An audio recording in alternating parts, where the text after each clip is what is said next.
Bismillah ar-Rahman ar-Rahim, in the name of God, the Compassionate, the Merciful. Again, I'm with you, Khaled, Nusseibeh, writer and poet and translator. It gives me pleasure to read to you a poem or two from this book. As you see, it's entitled Why, which I wrote, and it's published by Austin Macaulay, a British publisher with an affiliate in Sharjah, the city of Sharjah in the United Arab Emirates. The first of two poems that I shall read to you is entitled Grievance.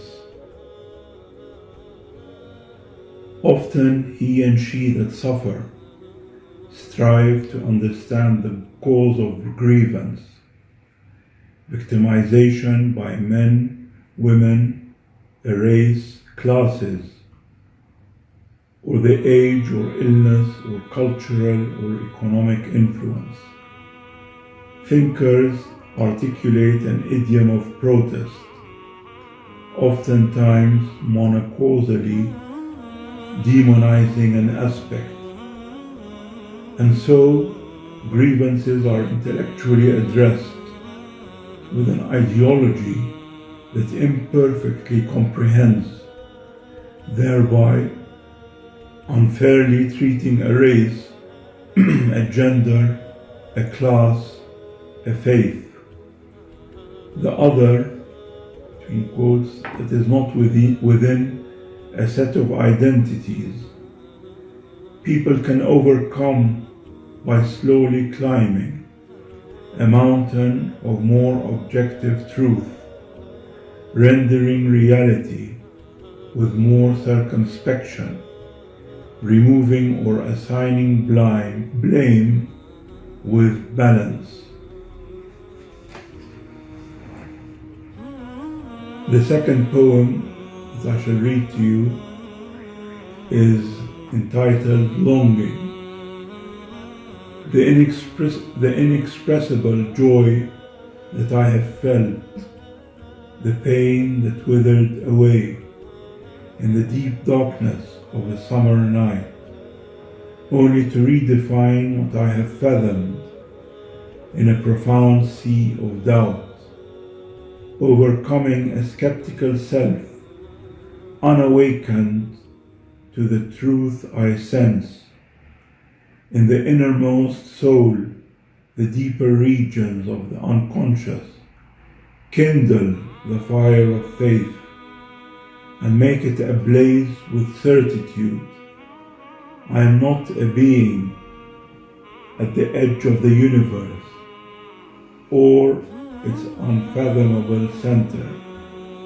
I yearn for your sincere love and the unbridled emotion of unending longing, to be enshrouded with a broken will that staggers in a vast expanse, submitting to Him who forever is.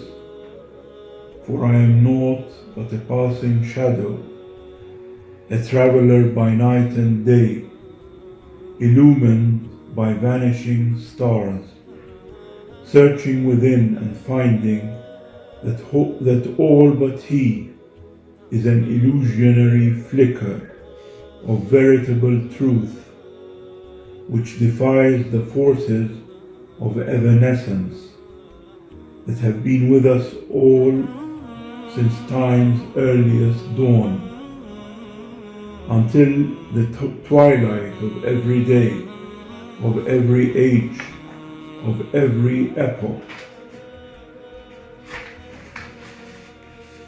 Help me, O Lord, with your speedy succor, that I breathe the rhythms of endless love, actualized in an unknowable configuration of time and space in which I cannot travel.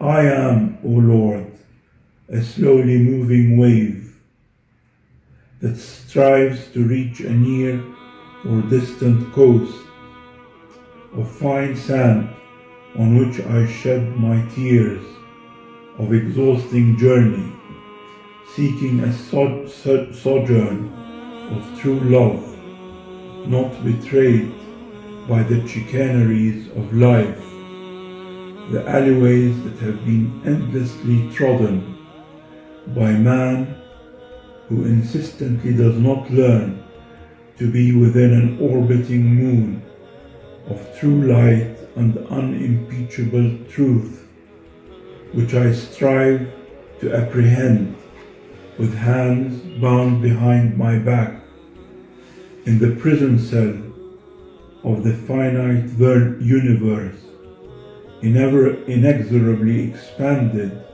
by the omnipotent Creator.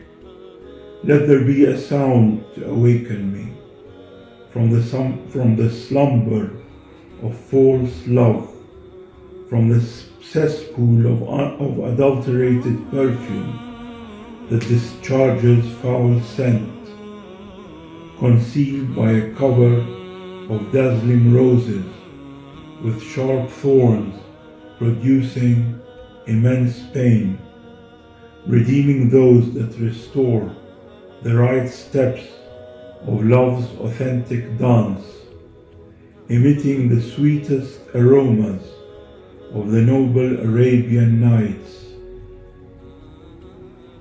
the desert lands in which have dwelt the soldiers of Mehmet's knights, the monks who shook the core of darkness, riding handsome white stallions, doing battle against an inner yearning to throw an anchor on faith's port, a whitened road, a blackened hill, an immense mountain, at whose heights are perched homes and birds, overlooking vast plains of verdant and fertile terrain. Their horizons of hate are brimming with a quest to deflower purity, to somehow create black tulips, to make the rivulets flow with red blood, and the black ink that darkened the great and ancient Euphrates and made vanish the innumerable pages composed by intrepid though succumbing scholars, men and women that lit endless candles, red, white, green, and blue, chromatic configurations as varied as the color shades of clay from which the Lord created the family that is the human race. I long for an unshakable rock to shed the attires of life, to build a mind that I know could not abandon its love for all the boats in the harbor and all the colorful masts that they bear, those that circumnavigated the wide earth, sailing around the Cape of Good Hope.